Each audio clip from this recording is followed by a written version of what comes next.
My wife, Sarah, had been acting distant for months. The spark we once had felt like a distant memory, replaced by polite but empty conversations. When I'd try to talk to her about it, she'd shut down, saying she was just stressed from work. Finally, after weeks of me gently suggesting it, she agreed to see a therapist. She said she found a great one downtown, a Dr. Evans. I was so relieved. I thought finally we're going to get through this. She started her weekly sessions on Wednesdays at 2 p.m. I'd kiss her goodbye, telling her how proud I was of her for taking this step.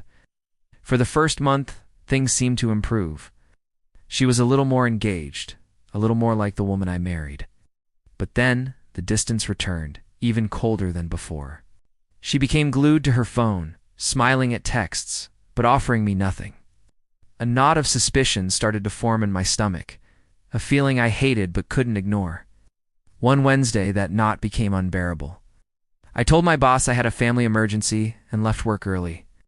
My heart was pounding as I parked my car down the street from her supposed therapist's office. I just needed to see for myself, to put my mind at ease. I needed to know she was actually going. 2 p.m. came and went. The car was nowhere in sight. I waited, my anxiety growing with every passing minute. At 2:30, I was about to give up and call her when I saw her car pull up, not in front of the medical building, but a block further down. My blood ran cold. She got out, looking more radiant than I'd seen her in years, and walked straight past the therapist's office. She didn't even glance at it.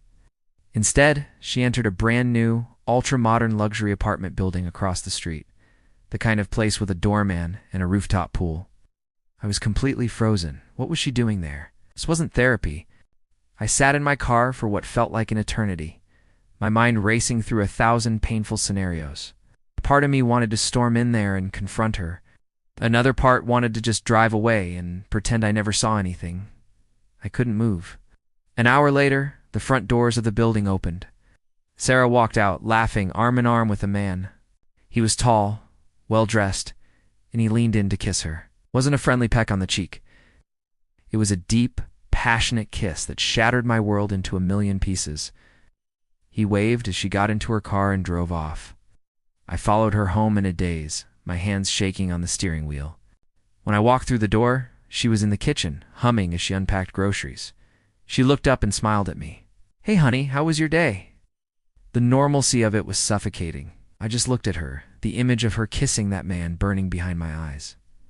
"How was therapy, Sarah?" I asked, my voice barely a whisper. Her smile faltered for a second. "Oh, it was good," she said, turning away to put milk in the fridge. "Really productive? That was it." The casual lie, the complete lack of remorse. The therapy wasn't for her mental health. It was a cover for her affair.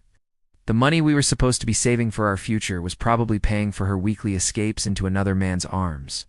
The life I thought we were building together was just a lie she was comfortable living. I knew right then, standing in our kitchen, that my marriage was over. The woman I loved was a stranger, and our home was just a house of cards, already collapsing around me.